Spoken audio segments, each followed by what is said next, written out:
আসসালামু আলাইকুম। কেমন আছো প্রিয় শিক্ষার্থীবৃন্দ? ভালো আছো আশা করি। ভালো থাকার চেষ্টা করো। এখন আমরা জীববিজ্ঞান অনলাইন ক্লাস দ্বিতীয় অধ্যায়ে রুই মাছ নিয়ে আলোচনা করব। সবাইকে স্বাগত। রুই মাছের রক্ত সংবহনতন্ত্র সম্পর্কে আমরা আজকে একটু জানবো। Circulation system of ল্যাবিয়েরুহিটা।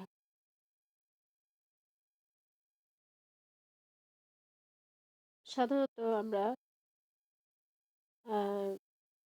যেসব অঙ্গ প্রত্যঙ্গ পারস্পরিক সহযোগিতায় সারা দেহে রক্ত সংবহন করে তাদের একত্রে রক্ত সংবহনতন্ত্র বলি। এই রক্ত সংবহনতন্ত্র সাধারণত হৃৎপিণ্ড, ধমনীতন্ত্র, শিরাতন্ত্র, রক্তজালিকা নিয়ে গঠিত। ঠিক তেমনি রুই মাছের ক্ষেত্রেও তাই। রুই মাছের হৃৎপিণ্ড দেহ গহ্বরের পেরিকার্ডিয়াল গহ্বরে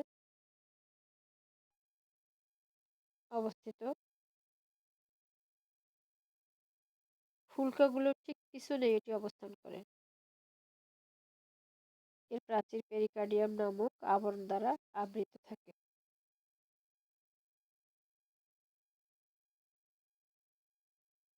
আসো আমরা প্রথমে হৃৎপিণ্ড নিয়ে একটু আলোচনা করি।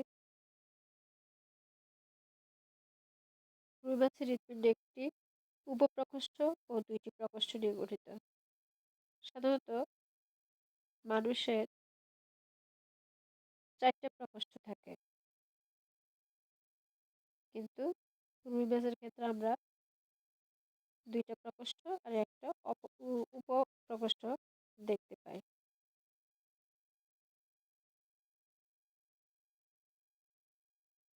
প্রকোষ্ঠের মধ্যে রয়েছে অলিন্দ ও নিলয়, আর উপপ্রকোষ্ঠ হচ্ছে সাইনাস ভেনুসাস। হৃৎপিণ্ডের সবচেয়ে সাইনাস ভেনুসাসটা থাকে হৃৎপিণ্ডের সবচেয়ে পিছনে, ত্রিকোণাকৃতির স্থিতিস্থাপক পাতলা পর্দা বা প্রাচীর বিশিষ্ট।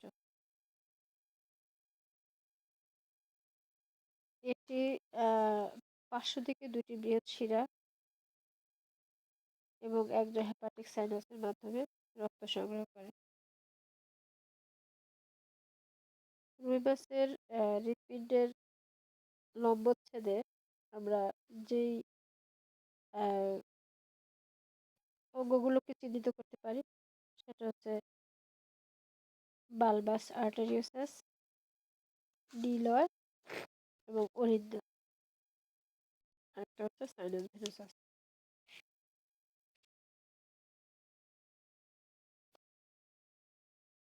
এরপরে আসো কপাটিকা সমূহ। কপাটিকা তো আমরা বুঝতেই পারতেছি, সেটা হচ্ছে হৃৎপিণ্ডের উপপ্রকোষ্ঠ প্রকোষ্ঠগুলোর সংযোগ ছিদ্র। এই সংযোগ ছিদ্রকে কপাটিকা বলে। কপাটিকাগুলো শুধু সামনের দিকে খুলে, ফলে রক্তের পশ্চাৎ গতি রুদ্ধ হওয়ায় রক্তের প্রবাহ থাকে একমুখী। বিপরীত প্রবাহে কপাটিকাগুলো বাধা দেয়। রুই মাছের হৃৎপিণ্ডে যেসব কপাটিকা পাওয়া যায় সেগুলা হলো সাইনোঅ্যাট্রিয়াল কপাটিকা। এটা সাইনাস ভেনুসাস ও অ্যাট্রিয়ামের মাঝে অবস্থিত ছিদ্রপথে এই কপাটিকা থাকে। দ্বিতীয়টি হচ্ছে অ্যাট্রিওভেন্ট্রিকুলার কপাটিকা। এটি অ্যাট্রিয়াম ও ভেন্ট্রিকলের মাঝে অবস্থিত। অ্যাট্রিওভেন্ট্রিকুলার ছিদ্রপথে এই কপাটিকা পাওয়া যায়। 3 নম্বর কপাটিকা হলো ভেন্ট্রিকুলো বালবাস কপাটিকা। এটি ভেন্ট্রিকল ও বালবাস আউটার মাঝে অবস্থিত কপাটিকা। রক্ত কিভাবে সার্কুলেশন ঘটে বা রক্ত কিভাবে সংবহন হয়, এখানে আমরা সাধারণত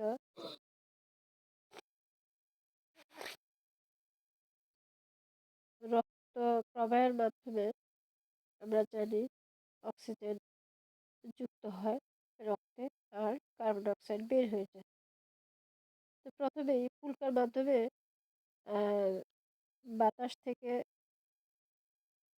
অক্সিজেনটা রক্তে প্রবেশ করে, আবার ফুলকার মাধ্যমে শরীর থেকে কার্বন ডাইঅক্সাইডটা বের হয়ে যায়।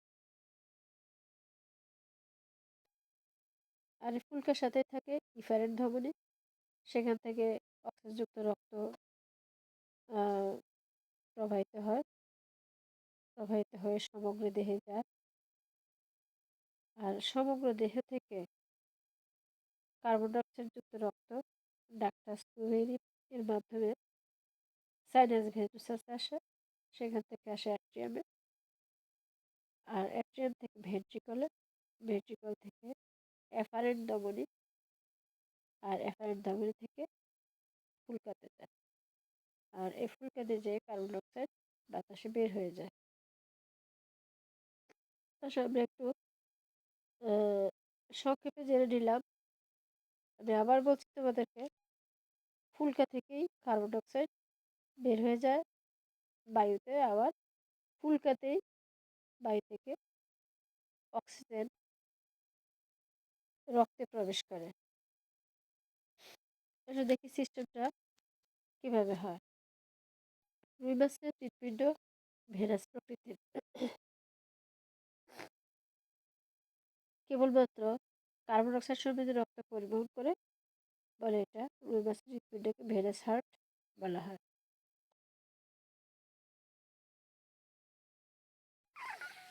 তাহলে আমরা ভেনাস হার্ট কাকে বলে আবার একটু বলি।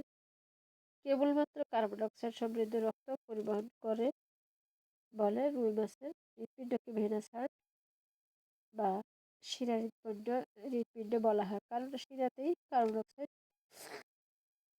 যুক্ত রক্ত থাকে।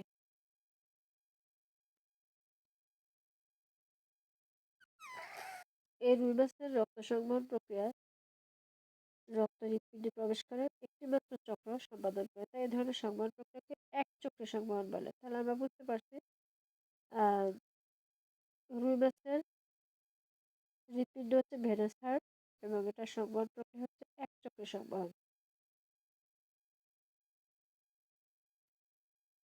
দেহকোষে বিপাকীয় ক্রিয়ার ফলে কার্বন ডাইঅক্সাইড উৎপন্ন হয়।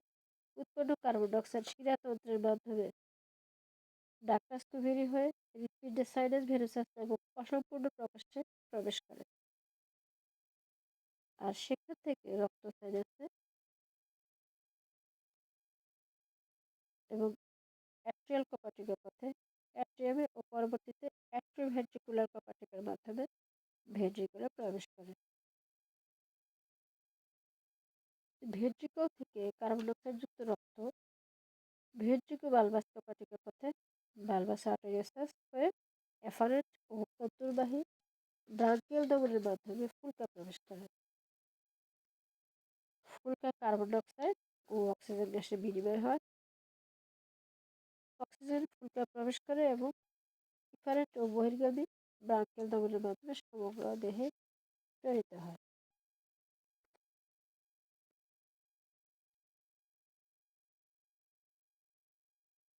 আচ্ছা, আমরা জানলাম সংক্ষেপে যে কিভাবে রুই মাছের শরীরে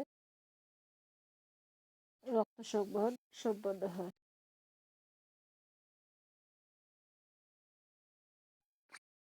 এখানে রুই মাছের শরীরে ধমনীতন্ত্রও রয়েছে। যেসব রক্তবাহিকার মাধ্যমে অক্সিজেনযুক্ত রক্ত সারা দেহে প্রবাহিত হয় তাকে ধমনীতন্ত্র বলে। রুই মাছের ধমনীতন্ত্র এফারেন্ট ব্রাঙ্কিয়াল ধমনী, ইফারেন্ট ব্রাঙ্কিয়াল ধমনী, ডর্সাল আওর্টা ও এর শাখা প্রশাখা নিয়ে গঠিত।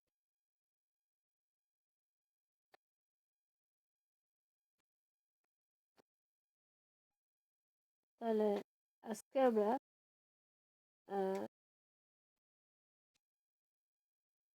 এতটুকু শিখি। পরবর্তী ক্লাসে বাকিটা আলাপ করা হবে, আলোচনা হবে। ধন্যবাদ সবাইকে, ভালো থাকো।